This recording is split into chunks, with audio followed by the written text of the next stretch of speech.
Welcome back, everybody, to another Shiny Shuriken video. Tonight we're going to be going over the Ultra Final competition that was held over the weekend. Going to be recapping some of my gameplay and taking a look at a few battles, actually. I have a little compilation here that we're going to be walking through and kind of going through my thought process and the progress I've been making on my battling skills. The Ultra Final, for those of you who don't know, was held. It's a no holds bar, kind of no rules tournament where every Pokemon is available to use from, as they put online, I think it said Dino to Zeraora, playing on A to Z. Lot of interesting teams over the weekend that I saw. Lots of meme teams, as I like to call them, six Arceus to just random. I saw six Ash Pikachus. So crazy teams that people were bringing, I think, to have fun and to just challenge regular players.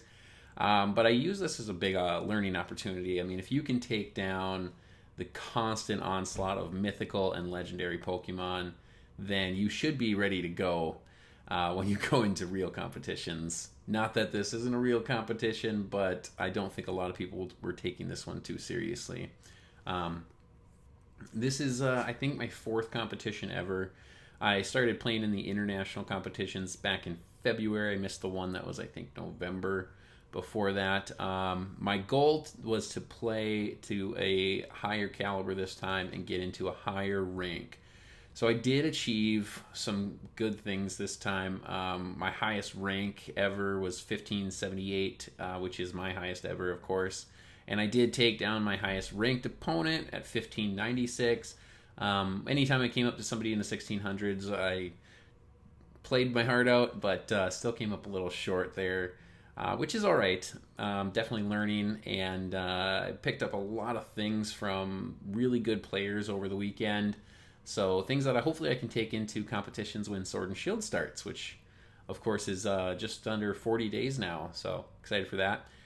So yeah, like I said before, I do have 3 battles for you guys today. I wanted to bring one of the battles that you guys had to see because it's just what we saw all weekend. Like I said before, with those meme teams. I had a lot of great battles with a lot of great people, but then of course these were always just sprinkled in throughout. So I thought I'd kick off our battles with just taking a look at one of the most scary looking teams I've ever seen. So with that, let's go ahead and jump into it here. I matched up with this guy, and he had 4 Bidoofs and 4 Bibarels. Or 4 Bidoofs and 2 Bibarels. And so he leads off with a Bibarel, and I was like, I don't have anything to just have fun with if this is what this is, so I'm just going to bring you my favorite Pokemon, my favorite legendary shiny Rayquaza. So I lead with my Rayquaza, and he brings out a Bibarel. I don't know if he's just trying to have fun or if he has some kind of a random set on here, thinking like the Endeavor set on Rattatas. So I'm just going to go ahead and attack and see what happens. I use Dragon Claw with my Rayquaza, and it KOs the Bibarel. So there's no odd sets that are going to let it survive one and knock me out or do something weird. He brings in Bidoof. I'm not sure what he's doing here, so I use Dragon Claw still. He actually might have some kind of a different set on here, but then he rolls with Defense Curl. And I think I know that he's just kind of here to make a joke and collect his shiny Tapu Koko. His third Pokemon he's going to bring out is the Bibarel. So he brought his 2 Bibarels and a Bidoof. Love that line. Just a hilarious set. If anyone knows the Pokemon Rusty series on YouTube, I love that. So I wonder if he plays as Rusty and goes for that God Bidoof. So my next battle is, of course, much more serious than the first one with that meme team. Definitely getting into the more serious battles throughout the competition was clear the higher I got in the ranking. Obviously, when I had a set of losses and I kind of dropped my rank, I saw some more of those meme teams or people just coming in and trying to collect their 3 to get their shiny Tapu Koko. But this next one was a good battle, one that was well fought to the very end. We both had great chances at it, so I really liked my chances going into it. It's again a really tough team. He brought a Duskmane Necrozma, an Arceus, a Xerneas, Rayquaza, Zygarde, and Kyogre. Really tough team. A lot of those VGC mons with the Kyogre, the Xerneas, Rayquaza, very common out there. Of course, the Duskmane Necrozma as well. Now, I'm not sure what his lead is going to be. I do have Rayquaza on my team, and the Kyogre, so those are common. So I'm thinking, okay, he might know how to play off of those if he can get that Geomancy Xerneas going. I really don't want to run into Geomancy Xerneas, so I actually do lead with my Nihilego, thinking that he's going to bring that Fairy, and having that Sludge Bomb on my Nihilego and being able to outspeed the Xerneas, I can one-hit KO it and don't have to worry about it. And I think that's my best lead option. He could go with some other leads, like Arceus was a common lead that I saw throughout the competition. Fairy-type Arceus was super common. That one was a monster to take down every single time. But with that, let's go ahead and jump into it, and I'll let you guys see what he actually brings.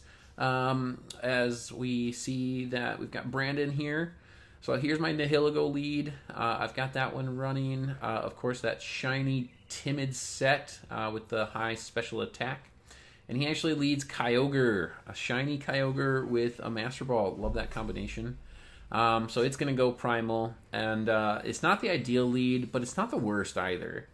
I'm a sashed Nihilego with Grass Knot. So I roll the dice and I stay in, thinking I can do about 60 to 80% damage based on his set. Because I don't really want to take the damage by switching in someone else. I really need the Rayquaza and Kyogre that I brought. And that Grass Knot does great damage.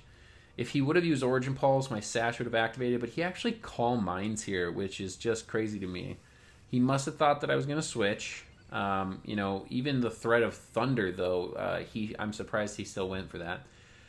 I have to take the chance to knock him out here. I can't switch around and do anything else, so I have to use Grass Knot, knowing that he very well could switch, and he does just that into the Rayquaza here. Grass Knot, not going to do anything to that Rayquaza, of course, that flying type, but what am I going to do? So I roll the dice again a lot in this battle. I don't want to switch out. I don't want to take the damage. A Dragon Ascent into someone else, an Earthquake into Kyogre. And it'd be great to bring in the Rayquaza, but then I have to worry about speed tying with it. So I'm just going to stay in, knowing that I outspeed it, and I'm going to use Sludge Bomb. Great damage on the Sludge Bomb there. And there's the Earthquake, so it's that common Adamant set of Earthquake, Dragon Dance, Dragon Ascent. And my Sash will activate. He's got Extreme Speed, I know he does. I just want to test out what he's going to do, so I'm going to use Protect. And there's the Extreme Speed, just as we predicted, so I have no other option. I got to let my Nihilego go down. Extreme Speed comes off, and there goes Nihilego. A great Pokemon, very high speed stat, love it. Unfortunately, I just picked wrong on this one. So I think I'm going to bring in my Rayquaza here and get an Extreme Speed of my own off. After Life Orb damage and that huge Sludge Bomb, he's got hardly anything left, so I know I can KO with an Extreme Speed. I also have the Adamant set, which means we are speed tying. And so that's a little unfortunate. We're going to see who gets that win, and he's going to win the speed tie, and he's going to knock me down for a lot of damage, which is just crazy amounts of damage for an Extreme Speed. So there I get my Extreme Speed off, and down goes his Rayquaza, but not before it had done a lot of damage on mine. So in comes the Kyogre under half health. I know I can take this out with a Dragon Claw, and I outspeed it. So even if it's thinking that it's going to get me to switch around, why he would think that, I don't know. But I'm going to Dragon Claw the Kyogre and KO it here. So we'll see what he brings in next. And it does end up being that Duskmane Necrozma, which is really unfortunate. Of course, that when it has the Ultra Necrozma Z, which you can see it does, it is going to knock me out because it's going to outspeed me, and it most likely has Dragon Pulse. So I take the gamble. I don't want to just Extreme Speed for some damage. He actually Photon Geysers instead of Dragon Pulsing, maybe predicting a switch. and does knock out my Necrozma, which is unfortunate. Knowing that he's got that Ultra Necrozium Z, I know that I have to try and live a Z move. I don't have any investment in my Kyogre. I've got just 4 EVs into the special defense, but I've got that typical modest set with max special attack, max speed. So I'm going to Primal here and activate my Primordial C and hope that I can get an Ice Beam off and maybe freeze it. It's that Dragon typing, and I think Ice Beam did the more damage. Maybe I was going for Origin Pulse, but either way, here comes the Z move, of course, and I don't think I'm living this one. As we all sit here through the 8,000-minute Z move movie of light that burns the sky, it was a really good match. I definitely could have made some better moves, maybe switched around on the Nihilego and saved it to come in, and I wouldn't have maybe taken that damage on my Rayquaza, and potentially lived that Photon Geyser or maybe even a Dragon Pulse. I don't think so, but in the end, it was a great battle. He just had more Pokemon than I did that were a little overpowered. I brought a modest Virizion to kind of trick people around into thinking that I had that physical set and kind of a modest speed nature there. And then I also brought a Crocodile with that dark ground typing to kind of just have some good time with. I wanted to try and catch people off guard with some of those non-overpowered Pokemon that a lot of the other people were bringing. And then, of course, wanting to bring Entei, that I got just before the tournament from a friend of mine. He had an extra GameStop event one with the extreme speed, so I actually ended up catching him Celesteela of the right nature, which took almost as long as a shiny hunt, and traded that for the extreme speed Entei. So that was great. As you know, I only use the shiny Pokemon on my team, so of course I needed that event shiny to get that extreme speed. I really like running that Entei set. I think it's a really strong and undervalued Pokemon. I know it has a lower than desired speed stat, but I really love Entei, of course. Going back to that Johto generation was my last generation before I came back in Gen 7. So overall, I know my team doesn't stack up against, somebody bringing a Duskmane, Arceus, Zern, Ray Ogre, Zygarde. It's not going to stack up next to them evenly, but I'm going to always do my best. Of course, I brought 3 of my overpowered Pokemon myself, Nihilego, Rayquaza, and Kyogre, to try and match up with it. But, I mean, what can you do? If you don't build the same sets as everybody else and you try to do something differently, of course, it's going to be an uphill battle. But that is what's fun about it for me. I do like trying to overcome the odds and beat these people who bring, the same thing over and over and over again. I like that I challenge myself to make sure that my competitive Pokemon are shiny. And it is really something different that not a lot of people are doing. Of course, you see shinies out there where maybe they lucked into it or maybe they hunted for it, I don't know. But the point is, every single one of mine will always be shiny, and that's the challenge in what I put into my VGC play. And my singles play, of course, being that this isn't VGC. But I did have a really great time battling those tough opponents, the ones that always brought Arceus, Marshadow, Zeraora. Those were really common mythical Pokemon that you don't obviously have to deal with on a regular basis. But I did well, coming out 17 and 15 in my record. 32 battles down, getting the highest rank I ever have, bringing down one of my highest ranked opponents that I've ever taken down. And all the while doing it against mythicals and legendaries galore. So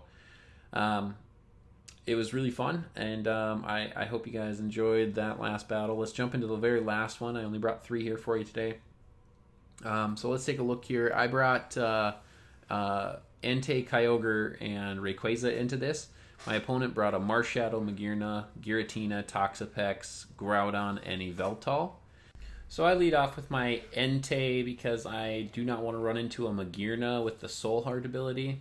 And he actually leads with a shiny Groudon, which one of my favorite shinies that I still need to hunt. I don't want to end up taking on Magearna ever because I really struggle with it. So that's why I led with the Entei to just knock it down with Flare Blitz. Obviously not a great matchup for me with the Entei and the Groudon. He can wreck my Entei, so I'm going to go ahead and switch out. I'm going to get in my Kyogre so I can actually take back control of the weather and get rid of his harsh sunlight, and I don't want to give him that chance, so I'm going to get my Primordial Sea off. I'm really taking the gamble on bringing this in, of course, because I know I'm going to take damage of it, but I know on the next turn I can outpace it if he chooses to stay in. He might switch out expecting an Origin Pulse, but he's going to actually Rock Tomb here. He gets a crit and some great damage from that Rock Tomb and knocks my speed down. And I think the reason that I lost I had a speed drop is why he stayed in. He misses a Precipice Blades, and I know that that's a bummer. Nobody wants to see people win like that, but he did just get a crit, and trust me, that happened all over the place in my other battles. So I get my Origin Pulse off and knock it out. I'm still negative speed. I'm really low. I really don't know about switching around, so I think I'm just going to stay in with my Kyogre here and try and do as much damage to the Yveltal as I can. The Yveltal is, of course, going to go first, get an Oblivion Wing off at full health, which doesn't do anything, and I live it. So I get the Origin Pulse off and do big damage. I was hoping I would live it on less than 68 there, but he's going to be able to hit me and get some of that health back. I got him down to about 15 to 20%. This will bring him back up to maybe 25 to 30 there. And this is where I kind of screw up. I think that I need to outspeed him, so I bring in my Rayquaza, and I, for some reason, forget that Rayquaza is just naturally faster than Yveltal. So I'm doing all of the calcs in my head of trying to figure out what an Extreme Speed will do. And I think that that's the only option to beat this Yveltal. And he switches to Giratina. And, of course, with Giratina being a Ghost type, the normal type Extreme Speed's not going to do anything to it. So that's unfortunate. I should have realized that Rayquaza outspeeds Yveltal, used Dragon Claw to knock it down. Giratina would have came in, Dragon Claw would have knocked it out. I would have been able to hit 2 Dragon Claws in a row, as you can see based on this damage right here. That wouldn't have stood a chance, and he actually gets a Will-O-Wisp off on my Adamant Rayquaza. So, very unfortunate that I didn't do some better prediction there and didn't think through some of the stats. But I'll be able to knock out the Giratina here with a second Dragon Claw, and it's not so bad because the Yveltal's low health. So it's a shame, but at this point, I have to be honest, I still don't realize that I outspeed the Yveltal. So I am hoping and praying that Extreme Speed will knock it out. There is always the threat of Sucker Punch, I know. I get a crit on the Extreme Speed, and it still lives on 1. So it's unfortunate that I couldn't ever think through my speed with the Yveltal, but I live the Oblivion Wing on 29. I live through my burn on 8, and I'm just going to drag an Ascent here because I finally realized that I'm faster. If he Sucker Punches the 8... HP Rayquaza, then so be it. I've got the Extreme Speed, Adamant, fully invested Entei in the bag. I lose the Rayquaza to recoil damage, he loses his Yveltal, and I win with a 1-0. So, unfortunate, really, there, but that's the game we play. We gotta try and think about so many things while we're playing in a battle, and sometimes they elude us, and I'm still quite new to this, so... I'll be excited to be hitting my year mark in battling, and I'm excited that I'll be hitting it in Sword and Shield with a whole new playing field. So, can't wait for that one. Definitely going to be having both games, and I'm going to be getting another Switch so that I can be doing 2 Switches at once, shiny hunting on one and playing through and training on the other. So very excited for that. I hope you guys enjoyed this video. I hope you enjoyed the battles. I know the meme battle was kind of fun to watch for me. I enjoyed seeing those throughout the competition. If you guys played in the competition, please leave a comment below with any meme teams you saw or the craziest thing that you saw. I still have to say that the 6 Arceus were the craziest ones that I saw. I went up against a ground Arceus, a shiny normal, and a fairy typing to finish it off. and barely lost on the last turn. So it was really tough. That Fairy Arceus, I really definitely have to review what I brought to this competition for some fairy weaknesses. But if you did see anything crazy, leave a comment below. If you liked the video, please drop a like. If you aren't subscribed, please subscribe. I'd love to have you back for some future videos. I do want to call out that I do want to do a code card giveaway for the trading card game. Something that I've kind of been working on. So actually I've got a giant set here of about 100 cards that I'm going to be giving out in various videos throughout the week. So please stop back if you played the online game and you want to grab some codes. We're going to be doing about 15 to 20 a day with a bunch of Hidden Fates ones on the last day. We're going to build up into the Hidden Fates codes if you're looking for those shiny Pokemon, of course. So come on back for those. Very excited. And we're going to, of course, keep going with some battles, and we're going to get more battle videos going out. And shiny hunts will be coming very soon as well. Thank you guys for stopping by. I hope you enjoyed the video.